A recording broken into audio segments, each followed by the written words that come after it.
আচ্ছা, তাহলে আমাদের নতুন চ্যাপ্টার শুরু করার কথা ছিল। আজকে আমার শুরু হচ্ছে পরমাণু মডেল।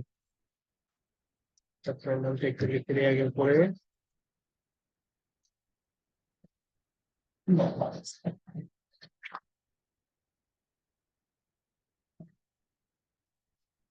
পরমাণু মডেল ও নিউক্লিয়ার পদার্থবিজ্ঞান।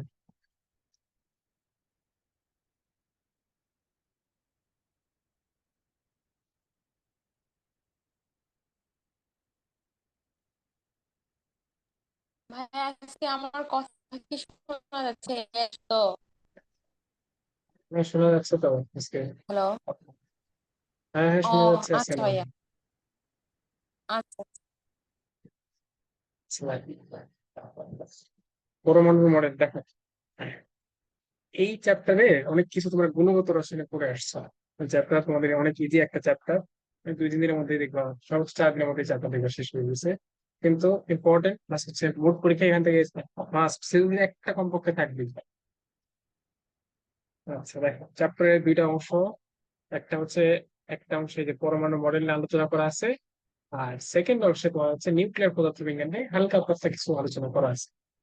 আমরা আগে দেখি এই যে হচ্ছে পরমাণু মডেল নিয়ে কি কি আলোচনা করা আছে। পরমাণুর মডেল তোমার হচ্ছে মানে গুণগত রসায়নে তো এটা হচ্ছে ওই যে হিস্ট্রি ওইগুলো করে আসছে, তাও আরেকবার আমি একটু হালকা করে বলে দিই। এটা হচ্ছে প্রথমে কে দিছিল, ও জানা আছে সর্বপ্রথম কে দিছিল মডেল? ডাল্টন। ডাল্টন একটা নাম করছিল আর কি, মডেল দিছিল হচ্ছে থমসন। থমসনের হচ্ছে প্লাম পুডিং মডেল। বিজ্ঞানী যে থমসন 1897 সালে। থমসন এটা হচ্ছে অনেক হয়তো নাও জানতে পারো, কারণ এটাতে ভালো করে লেখা ছিল না। আমাদের হচ্ছে যে কেমিস্ট্রি বইয়ে ভালো করে লেখা ছিল না থমসন, রাদারফোর্ড থেকে মূলত শুরু করছিল। তো প্রথম যেটা ছিল সেটা হচ্ছে থমসন মডেল। থমসনের যে মডেলটা ছিল, এই মডেলটা ছিল হচ্ছে plum pudding model. Plum pudding model, মানে প্লাম পুডিংটা আসলে কি? আচ্ছা, প্লাম পুডিং তোমাদের সব থেকে ভালো হয় দেখো, এইটার হচ্ছে আরেকটা নাম আছে, সেটা অনেক তরমুজ মডেল। এটা তোমাদের জন্য সুবিধা হবে। আচ্ছা, তরমুজ মডেল। তরমুজ মডেল কেন বলা হয় দেখো, আমরা এখন তো হচ্ছে এইগুলা এই যে খুব সহজেই জানি যে এই যে মাঝখানে হচ্ছে আমাদের কি থাকে, মাঝখানে নিউক্লিয়াস, তাই না? আর হচ্ছে এই যে কক্ষ গুলাতে ইলেকট্রন ঘুরতেছে, তাই না?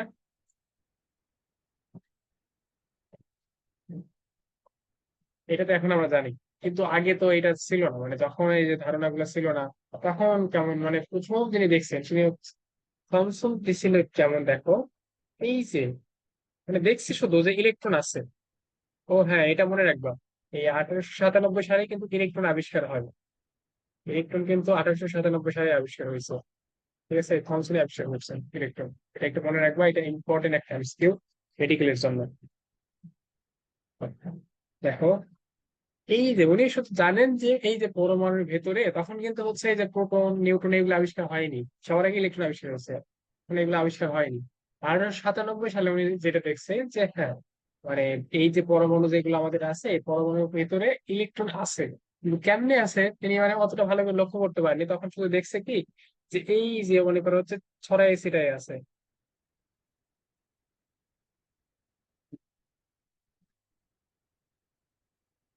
এখন দেখো তো তোমাদের তরমুজ কেমন হয়, তরমুজ যদি হচ্ছে এইভাবে মাঝখান থেকে কাটো কেমন হয়? তরমুজের বিভিন্ন জায়গায় ওই যে তরমুজের যে হচ্ছে মানে কি বিচি গুলো আছে না, বীজ কালো কালো, ওইটা কি এই যে লালের মধ্যে এরকম হালকা হালকা থাকে না, মানে মাঝে মাঝে মাঝে মাঝে থাকে না? জি ভাইয়া। দেখো তো অনেকটা ওইরকম লাগছে না? ওই জন্য এটা হচ্ছে তরমুজ দিচ্ছে, কিন্তু মেইন নাম দিচ্ছিল এইটা কিন্তু তরমুজ মডেল, এমনি আমি বললাম। তো এটার মেইন নাম কিন্তু হচ্ছে plum pudding model. Plum pudding মানে কি, তোমরা হচ্ছে এই যে কিসমিস মানে পায়েসে বা হচ্ছে সুজিতে, এই যে দেখো না, সুজিতে না তো পায়েসে এই যে মাঝে মাঝে কিসমিস দাও না? অন্তত দেখছো তো, না দিলে অন্তত দেখছো তো, যারা খাইছো তারা দেখছো তো অন্তত। এই যে পায়েসের ভেতরে মাঝে মাঝে মাঝে মাঝে কিসমিস দেওয়া থাকে না অনেক সময়। তো এই যে কিসমিস এই যে মাঝে মাঝে মাঝে মাঝে থাকে, ছড়াই ছিটায় থাকে, এই জন্য এইটার সাথে রিলেট করে এই মডেলটা দেওয়া হয়েছিল প্লাম পুডিং মডেল। ঠিক আছে, মডেলটার নাম দেওয়া হয়েছিল প্লাম পুডিং মডেল। এইখান থেকে ইম্পর্টেন্ট শুধুমাত্র এই যে বললাম এই সালটা ইম্পর্টেন্ট, এই সালে এখানে আবিষ্কার হয়েছিল। আর ওই একই সালে কি হচ্ছে এই বিজ্ঞানী থমসন এই মডেলটা প্রস্তাব করো। ঠিক আছে, এখান থেকে আর কিছু লাগবে না, এই দুটা জিনিস ভালো করে পড়ে রাখবে এখান থেকে। আচ্ছা, এরপর তো তোমাদের একদম সবার পরিচিত মডেল, সেই কবে ক্লাস 9-10 থেকে ঘুরে আসতেছো, রাদারফোর্ড মডেল কত সালে বলো তো দেখি, কেউ একটা বলে।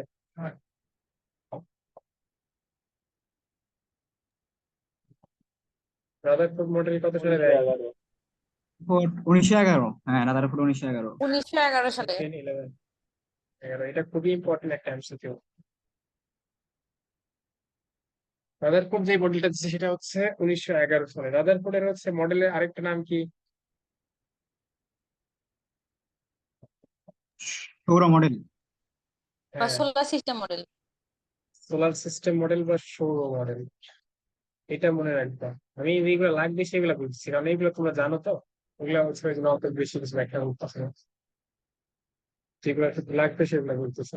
সোলার সিস্টেম মডেল বা সৌর মডেল এইগুলো বলতেছি, এইগুলো খাতায় অবশ্যই লিখবে। আমি যেগুলো লিখতেছি অবশ্যই লিখবা, কারণ এগুলো এমসিকিউ তে আসার জন্য আমি লিখতেছি। লিখতেছি সৌর মডেল। আচ্ছা, আর খ নাম্বার এইটা হচ্ছে খুবই ইম্পর্টেন্ট, রাদারফোর্ডের মডেলকে সৌরজগতের মডেল বলা হয় কেন? এটা খ নাম্বারের জন্য খুবই ইম্পর্টেন্ট, বইয়ে আছে, একটু দেখো, বই আছে। এটা মেইন, ওইটা আমি হচ্ছে করে দিচ্ছি, এগুলা এগুলো লাগবে না।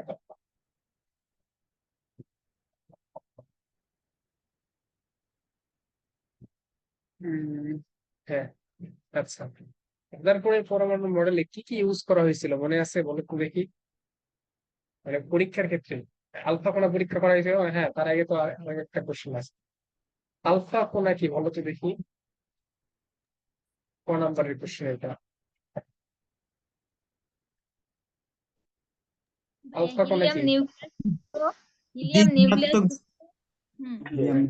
দ্বি ধনাত্মক হিলিয়াম নিউক্লিয়াস। তো নিউক্লিয়াস কি? হিলিয়াম নিউক্লিয়াস, তাই না?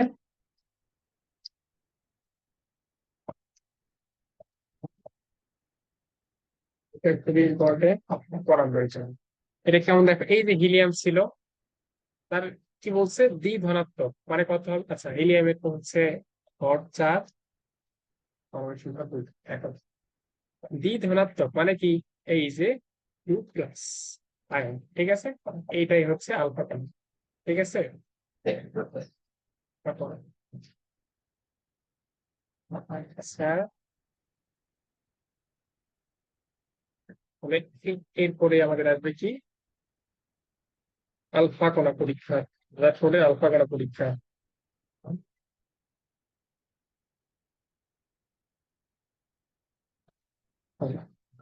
এই আলফা কণা পরীক্ষা কেমন হয়েছিল দেখো, আমাদের ওই কেমিস্ট্রিতে পড়ে আসছো তো, এটাতে আরেকবার দেখো, ওই পেজে একটু ভালো করে দেখাচ্ছি। আচ্ছা, এখন আমাকে আগে বলো, তুমি আলফা কোণা পাবা কেমনি? আলফা কোণা তো তৈরি করা লাগবে না, তুমি আলফা কোণা পরীক্ষা করতে গেলে তোমার আগে আলফা কোণা লাগবে না? তুমি যে আলফা কোণা দিয়ে একটা হচ্ছে পরমাণুকে আঘাত করবো, তোমার তার জন্য তো আলফা কোণা লাগবে না। আলফা কোণা পাবা কই থেকে?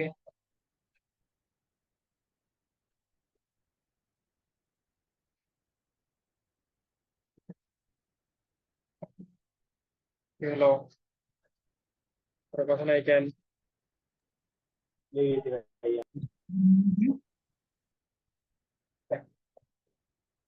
এইগুলা নাম শুনছো না তোমরা, এই যে আলফা কোণা, বিটা কোণা, গামা,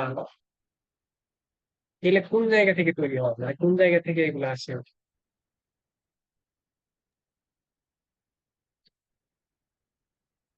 ধারণা তোমরা?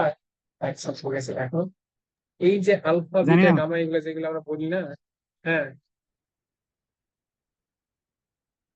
তো কিছু বললেন নাকি?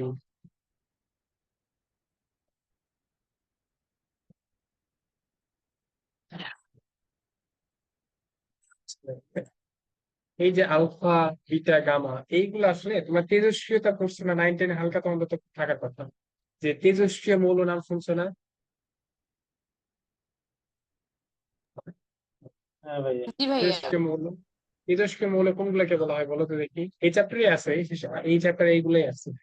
তেজস্ক্রিয় মৌল কোনগুলা? দেখা তো ইউরেনিয়াম। মনে পড়ে, ক্লাস 9 10 এইরকম একটা ছিল, মনে পড়ে? জি ভাইয়া, এটা ছিল ফিজিক্সে ছিল। হ্যাঁ, দেখো ইউরেনিয়াম ভাইয়া। তেজস্ক্রিয় মৌল আসলে কোনগুলা, জি যেইগুলা ভাই, মৌল, পারমাণবিক। দেখ তেজস্ক্রিয় মৌল কোনগুলা, যেইগুলা মৌল তুমি মনে করো কিছুই না, শুধু একটা মৌল।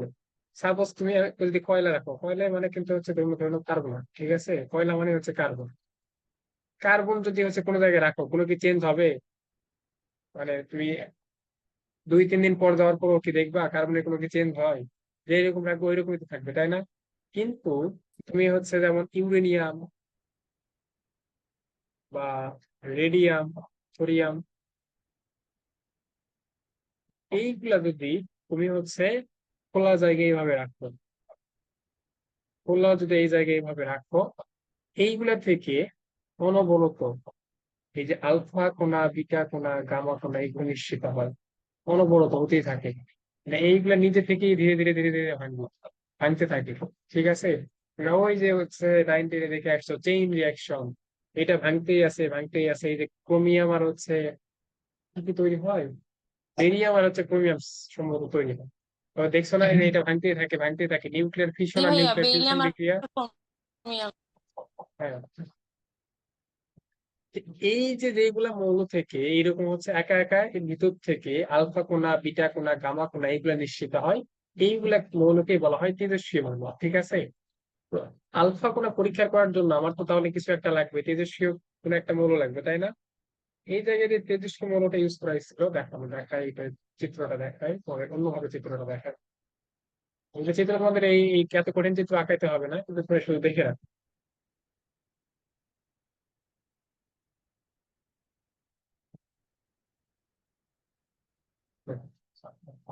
এই জায়গায় মনে করো আমি রেডিয়াম রাখলাম, ঠিক আছে?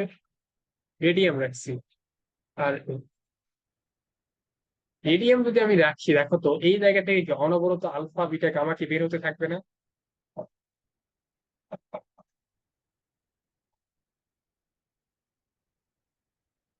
কথা কি শোনা যাচ্ছে আমার ঠিকঠাক? জি ভাইয়া, শোনা তো। দেখো আমি যদি এই জায়গায় রেডিয়াম রাখি, তবে কি দেখো সব দিকে আলফা কোণা, বিটা কোণা, গামা কোণা ছোটাছুটি শুরু করে দেবো, ঠিক আছে? সব চারদিক থেকে বের হবে। এই জন্য আমি করলাম কি, এই তিন পাশে পাত দিলাম। পাত দিলে যেটা হবে, এইদিকে যদি চলেও যায় তাহলে কি বাইরে বের হতে পারবে? এইদিকে তো তাহলে বাইরে বের হতে পারতেছে না, কারণ কি এইগুলা কিন্তু ক্ষতিকর, ঠিক আছে? এই গামা কোণা এগুলো ক্ষতিকর, এগুলো এই জন্য বাইরে যেন বের না হয়। সব তাহলে কি এইদিকে চলে আসবে না? আলফা বিটা গামা সব কি এইদিকে সামনের দিকে চলে আসবে না? তারপরে যেটা করা হয়েছিল, দেখো এই যে এই জায়গায় আমি একটা হচ্ছে পরমাণুতে আঘাত করতেছি, এই জায়গায় ছিল হচ্ছে একটা পরমাণু, এখানে ছিল নিউক্লিয়াস, বললাম হচ্ছে এখানে আছে হচ্ছে আরো একটা দিই,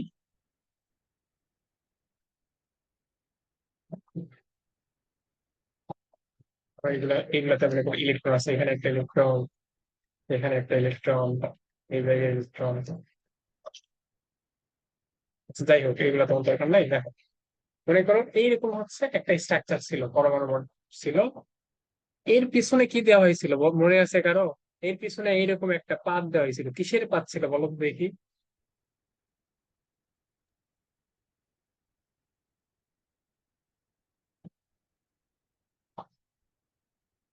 মনে আছে কারো? ওনার পাত না, হ্যাঁ, সোনার পাত। স্বর্ণের এটা পাত। কিসের? স্বর্ণের পাত। এটাতে প্লাটিনাম। ছিল কি? স্বর্ণের পাত ছিল। এই যে স্বর্ণের পাতের উপরে কি ছিল, জিঙ্ক সালফাইড ছিল না? জিঙ্ক সালফাইডের প্রলেপ। হ্যাঁ, এই যে সামনে লিখে দিছে, জিঙ্ক সালফাইডের প্রলেপ ছিল, স্বর্ণের পাত ছিল, তার উপরে জিঙ্ক সালফাইডের প্রলেপ ছিল। এইটা এমসিকিউ এর জন্য খুবই ইম্পর্টেন্ট, যারা মেডিকেলের প্রিপারেশন নেবে তাদের জন্য খুবই ইম্পর্টেন্ট এইটা। মিষ্কার, তোমার কথা তো শোনা যায় না।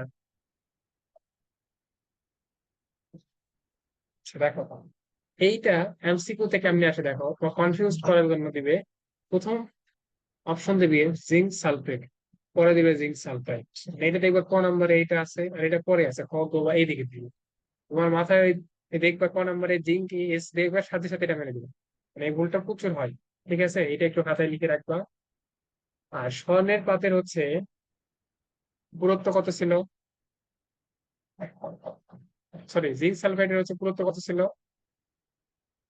কার মনে জিরো আছে? পয়েন্ট জিরো জিরো ফোর 0.004 কি ছিল সেটা, একক কি ছিল? সেন্টিমিটার। হ্যাঁ, সেন্টিমিটার। এইটাও মনে রাখবা। এই চ্যাপ্টার থেকে সঞ্জিত তুমি যেটা লিখে দিছো এটা মিটারে ছিল সম্ভবত, আমার জানা মতে মিটারে সম্ভবত ওটা। তাও দেখো তোমরা একটু বইয়ে এটা দেখো তো। সঞ্জিত তুমি যেটা হ্যাঁ, লিখছো ওটা না যে স্বর্ণের পাতের নাকি ওটা জিঙ্ক সালফাইডের? জিঙ্ক সালফাইডের সম্ভবত, তোমরা দেখো বইয়ে একটু দেখো। আচ্ছা যাই হোক, থাকতে পারে হয়তো এটা অথবা ওইটা, একটা সেন্টিমিটার একটা মিটার, এটাও সম্ভবত মিটার ওইটা সেন্টিমিটার, আমার মনে করতেছি না, তাই তোমরা একটু বই দেখবা।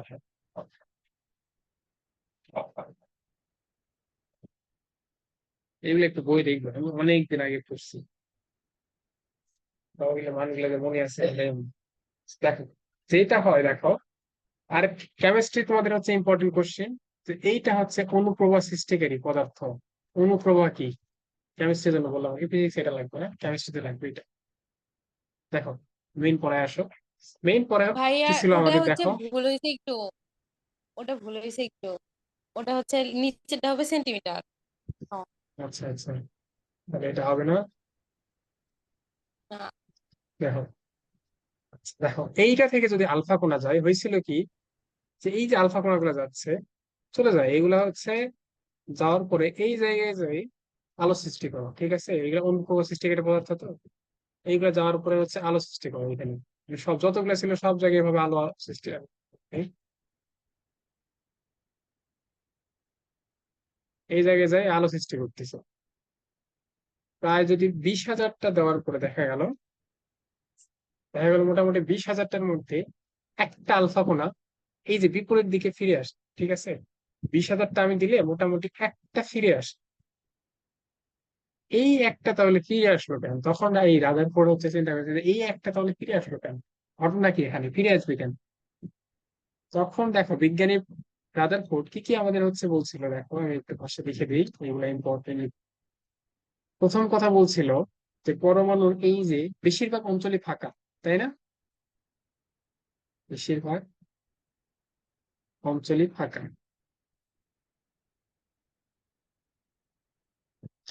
আর 20,000টার মধ্যে একটা ফিরে আসে, মোটামুটি 99 হচ্ছে কত পার্সেন্ট হচ্ছে, আচ্ছা 99 সামথিং আর কি, এটাই ধরো এত পার্সেন্ট পুরোটাই চলে যায়, আর একটা মাত্র ফেরত আসছে। এই ফেরত আসার কারণ কি দেখ, এখন আমাকে বলো তো, একটু আগে আমি যে হিলিয়ামে লিখছিলাম না, হিলিয়ামে সরি আলফা সঙ্গে লিখছিলাম না, এটা কি পজিটিভ নাকি নেগেটিভ? পজিটিভ। হ্যাঁ পজিটিভ। এখন বলো তো পজিটিভ পজিটিভ কি করে, আকর্ষণ না বিকর্ষণ? বিকর্ষণ। পজিটিভ নেগেটিভ, আকর্ষণ। আকর্ষণ। হ্যাঁ, এইটা হয় হচ্ছে বিকর্ষণ আর এইটা হয় হচ্ছে আকর্ষণ।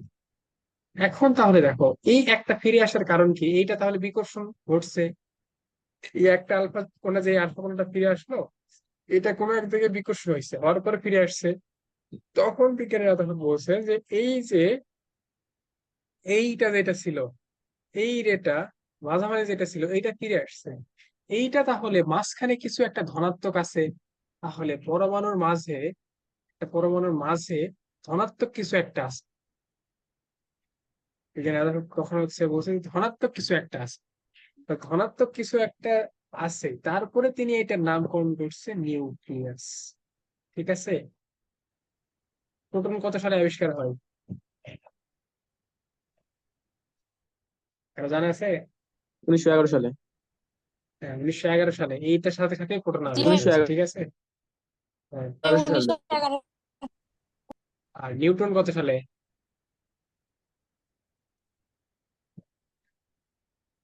1932।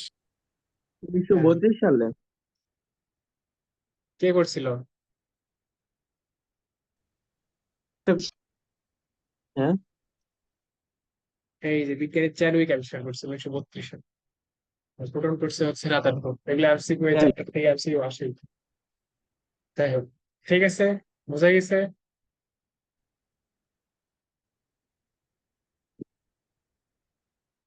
এখানে বোঝার কি আছে, তোমরা তো এগুলো পারোই। শোনা যায় একটা কোয়েশ্চেন ছিল। কি?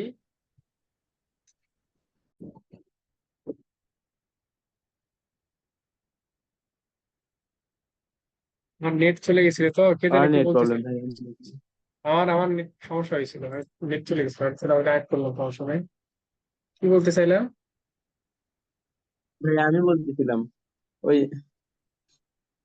যখন প্রোটন আবিষ্কারই হয়নি তাহলে কিভাবে বুঝলো মানে আলফা কণা ধনাত্মক? আলফা কোনো তো ধনাত্মক কি? But এটা তো প্রোটনের সাথে সাথ না। এই যে ভুল বললাম, এটা এটা প্রোটনের সাথে সাথ, এটা প্রোটনের সাথে তো এটা কোনো সাথ নেই। মানে ধনাত্মক ঋণাত্মক হয় কিসের জন্য? ইলেকট্রন গ্রহণ করলে হয় ঋণাত্মক, আর ইলেকট্রন ইলেকট্রনের জন্য কিন্তু। এটাতে তো প্রোটনের কোনো কাজই নাই। আচ্ছা, বুঝতে পারছো কথা? জি ভাই।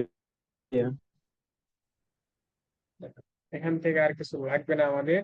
তোমরা হচ্ছে এখান থেকে যে এটা করবা, তোমরা হচ্ছে এটা ব্যাখ্যাগুলো একটু একটু বাংলায় করবা। অনেক সময় এটা গ নম্বরে আসে। তোমরা যে তিনটা পয়েন্ট দেওয়া আছে, এই তিনটা একটু করবা। মানে এটা কঠিন কিছুই নাই, খুব ইজি। দেখতেছি না কিছু, গুণগত রসায়নে ভালো করে সাজায় লেখা আছে। আচ্ছা, এরপরে আমরা যাই, চলো ভাইয়া দেখো। কোন তিনটা পয়েন্ট? কেমিস্ট্রি বই দেখো, দেখো তিনটা পয়েন্ট লেখা আছে, এটাতে নাই। ওদের বললাম কেমিস্ট্রি বই থেকে লেখো, ওটা হচ্ছে ওখান থেকে লিখে সুন্দর হবে। তো ওই যে 99% হচ্ছে চলে যায়, একটা ফেরত আসে, তার মানে হচ্ছে মাঝখানে নিউক্লিয়াস আছে, এইরকম করে তিনটা পয়েন্ট লেখা আছে। তাহলে আমি তোমাদের হচ্ছে পিক দিব, এই সমস্যা নাই। ওটা হচ্ছে ওইটা থেকে দেখো, কেমিস্ট্রি বই থেকে দেখো, এই বইয়ে ওটা ভালো করে লেখা নেই।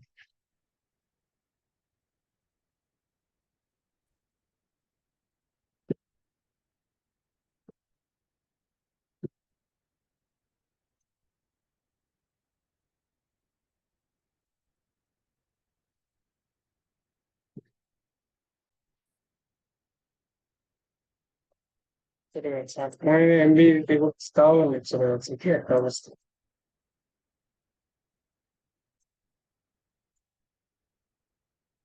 আচ্ছা, বোর পরমাণু মডেল কি ছিল? যে রাদারফোর্ডের মডেলে যেগুলো ভুল ছিল, এইগুলো বোর মডেলে কি করছে, শুধু ঠিক করছে আর কিছু না। বোর কিন্তু রাদারফোর্ডের হচ্ছে স্টুডেন্ট ছিল, ঠিক আছে। বোর পরমাণু মডেল কত সালে দেয়?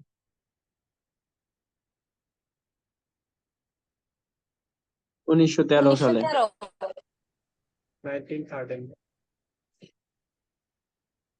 আচ্ছা দেখো, এইটার ক্ষেত্রে মানে এইটার হচ্ছে মেইন কথাটা কি ছিল,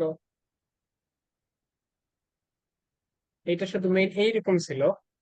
রাদারফোর্ডে যেটা ছিল দেখো তো, যে মানে এইভাবে বলেনি, নির্দিষ্ট কোনো কক্ষপথের কথা বলেনি।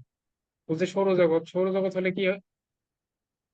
আচ্ছা, হ্যাঁ, মানে কি হওয়ার কথা, ওই যে তোমরা এরকম একটা স্ট্রাকচার দেখে আসছো না, ক্লাস 9-10 ছিল এটা, যে হচ্ছে ঘুরতে ঘুরতে তো হচ্ছে ভেতরে আসার কথা।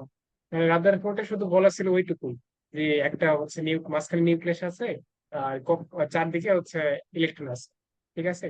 আর বোর আসার পরে বোর মূলত যেটা করছে, যে কক্ষপথ গুলাকে ডিফাইন করছে। কক্ষপথে কেমনে ইলেকট্রন থাকে, ইলেকট্রন হচ্ছে কয়টা থাকে, এইগুলো হচ্ছে বোর মডেল থেকে আমরা জানতে পারি, ঠিক আছে। আর তারপর তো তোমার কেমিস্ট্রিতে পড়ে আসছে যে কোয়ান্টাম হচ্ছে মডেল, ওটা থেকে তো একদম আমরা ওই কোয়ান্টাম সংখ্যার মাধ্যমে তো আরো একটা ইলেকট্রনের অবস্থান আমরা একদম ভালোভাবে করতে পারবো। আচ্ছা, যাই হোক দেখো, বোরের স্বীকার্য কি কি ছিল দেখো। বোরের প্রথম যে স্বীকার্যটা ছিল কৌণিক ভরবেগের স্বীকার্য, ঠিক আছে। আমি বাংলা লিখে দিচ্ছি না, একটু হচ্ছে বই লেখা আছে, অনেক বাংলা লিখলে অনেক সময় লাগবে, অনেক বড় এগুলো। যেটা ছিল সেটা হচ্ছে কোন স্থায়ী কক্ষপথে আবর্তনকালে ইলেকট্রনের মোট কৌণিক ভরবেগ, যে মোট কৌণিক ভরবেগ ছিল, মোট কৌণিক ভরবেগ, এইটাই কোর্সটা ছিল হচ্ছে এন এইচ, আচ্ছা এইচ বাই হচ্ছে 2 পয়েন্ট। এর পূর্ণ সংখ্যার গুণিতক। আচ্ছা, পূর্ণ সংখ্যা অত কিছু লিখলাম না, এর গুণিতক, ঠিক আছে। আর কৌণিক ভরবেগ কি জিনিস মনে আছে? কৌণিক ভরবেগকে কি দ্বারা প্রকাশ করা হয়? দেখে গেছিলাম নিউটন অফ গravity সহ নিউটন বলটা, M V R equals to N H by 2 মনে আছে এটা? গুণগত রসায়নে ছিল। ভাইয়া কৌণিক ভরবেগ জিনিসটা কি আর একটু বুঝে দেন। কৌণিক ভরবেগ জিনিসটা কি দেখো, সিম্পল ভরবেগ টি ইকুয়ালস টু কি ছিল? ভরবেগ টি মানে কি ছিল? এমভি। এই যে ভর আর বেগের গুণফল, তাই না?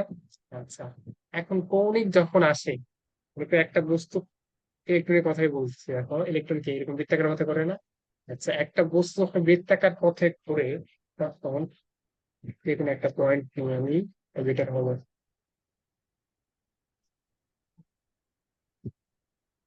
এইটা কি সামনের দিকে যাইতে চায় না? তোমাদের হচ্ছে নিউটনের পরবিদ্যা পড়ার সময় কি বলছিলাম মনে আছে? এটা সামনের দিকে যাইতে চাও, কিন্তু এই যে কেন্দ্রের দিকে হচ্ছে এটা একটা টান থাকে, এই দুটো লব্ধি হয়ে বৃত্তাকার পথে ঘুরতে থাকলো। মানে এইটা মূলত স্পর্শক বরাবর যাইতে চাই। একটা যদি এরকম ঘুরতে ঘুরতে একটা বস্তু ছেড়ে দেওয়া হয়, তখন কি ওই বস্তুটা কি সোজা স্পর্শক বরাবর যায় না? খবরে দেখছো কি?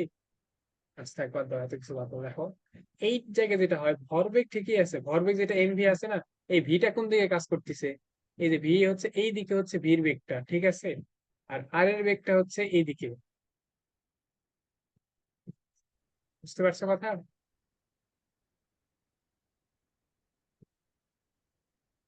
কথা কি বোঝা গেছে?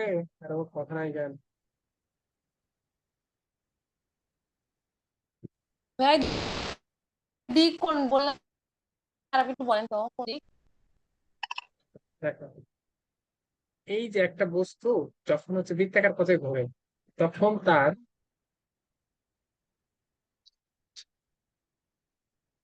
যখন বস্তু বৃত্তাকার পথে ঘুরে, তখন তার এই যে বেগ বলো বা যেটাই বলে, আচ্ছা বেগ, এখানে বেগই ধরো, যেহেতু ভরবেগ নামে কাজ করতেছি, তার বেগটা তার স্পর্শক বরাবর কাজ করে, ঠিক আছে। যে রৈখিক বেগটা আছে না, এটা তার স্পর্শক বরাবর কাজ করে, এইটা বরাবর কাজ করতেছে। আর ব্যাসার্ধ ভেক্টরটা কি দেখো তো, কেন্দ্রের দিকে কাজ করতেছে না?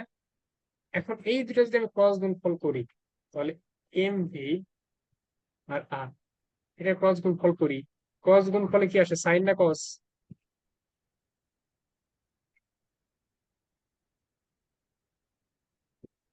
সাইন আসে না কস আসে? তাই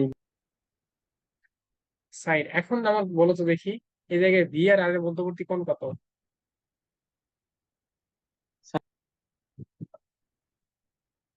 হ্যাঁ দুটো। সাইন 90 মান যেহেতু 1, এই জন্য আসে এম ভি 1। বুঝা গেছে কথা? আমাদের এটা তো দেখাইছিলাম, 90 ডিগ্রি।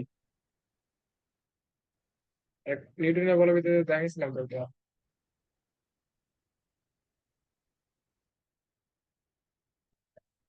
আচ্ছা, ঠিক আছে, এটা ছিল হচ্ছে প্রথম স্বীকার্য। প্রথম স্বীকার্যটা আসলে আমাকে বুঝাই কি দেখো, যদি প্রথম কক্ষপথে ইলেকট্রন থাকে, ঠিক আছে, তার কৌণিক ভরবেগ হবে এইটা। যদি দ্বিতীয় কক্ষপথে থাকে, তাহলে হবে এইটার দ্বিগুণ, ঠিক আছে। যদি তৃতীয় কক্ষপথে ইলেকট্রন থাকে, তৃতীয় কক্ষপথে ইলেকট্রনের কৌণিক ভরবেগটা হবে এইটা 3 গুণ। চতুর্থ কক্ষপথে থাকলে 4 গুণ। মানে সিম্পল, যতটা কক্ষপথ ততটাই মানে তত গুণ হবে, ঠিক আছে। এই জন্য এই জায়গায় এন দিছে। বুঝা গেছে? এগুলো তোমরা করে আসছো, এগুলো পড়াতে আমারই বিরক্ত লাগতেছে, তোমার তারা বেশি লাগা। ম্যাথটাতে এগুলোতে করলাম না, এটা একদম ইজি। হ্যাঁ, দ্বিতীয়টা একটু হচ্ছে সহজই। এগুলা দেখো, দ্বিতীয়টা কি, ওই নাম্বারটা হচ্ছে শক্তি স্তর সংক্রান্ত ধারণা।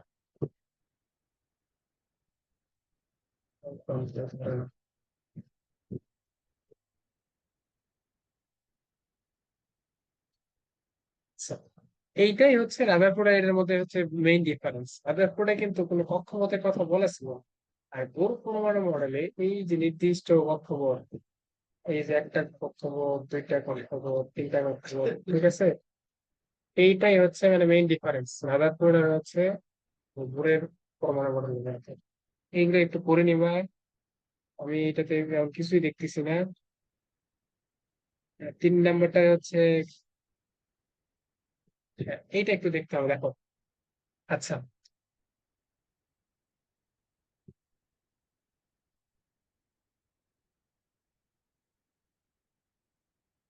এটা একটু মনোযোগ দাও। এই জায়গায় মনে করো তুমি আস, মানে আমরা একটা স্তর করতেছি, আমরা এরকম স্তর করতেছি। স্তর 20 টাকা যাদের কাছে আছে তারা এই স্তরে, তাদের কাছে 50 টাকা তারা এই স্তরে, তাদের কাছে 100 টাকা তারা এই স্তরে। ঠিক আছে, এখন তুমি, তোমার কাছে মনে করো 20 টাকা আছে, তুমি তাহলে কি 3 নাম্বার স্তরে থাকবে না? এটা মনে করো 1 নাম্বার স্তর, এটা 2 নাম্বার, এটা 3 নাম্বার স্তর। তোমার কাছে যদি 20 টাকা থাকে তাহলে তুমি কোন স্তরে থাকবা? কয় নাম্বার স্তরে?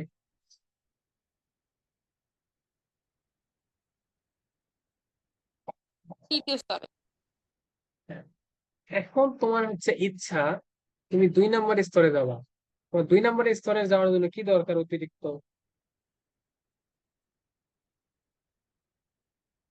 30 দরকার।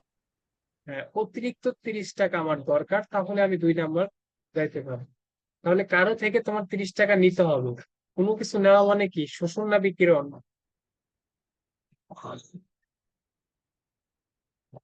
শোষণ।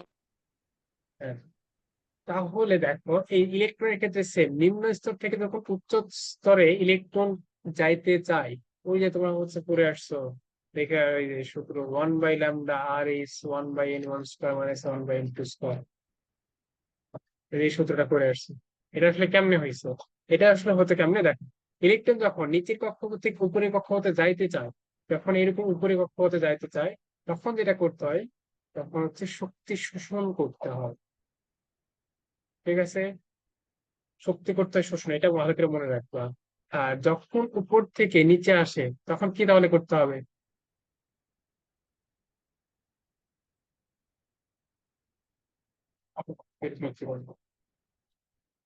আচ্ছা বলো তো দেখি, কখন আমরা আলো দেখি? এই যে এই সূত্র দিয়ে তোমরা বের করছো না, কি আলো, কি ধরনের আলো দেখা যায়? এই নিয়ে আসো কলা। এখন আর বলো দেখি, কখন আলো দেখা যায়? শক্তি শোষণের সময় আলো দেখা যায় না শক্তি বিকিরণের সময়?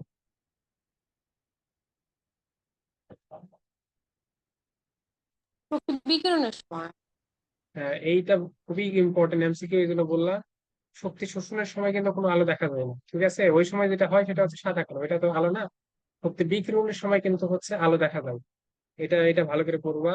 আর এই জায়গার তো মেইন যে সূত্রটা ছিল, delta E equals to H C by lambda বা এইচ নিউ। আর কিছু ছিল না, এখানে শুধু এই একটা সূত্রই ছিল। তো এখনই কেটে যাবে।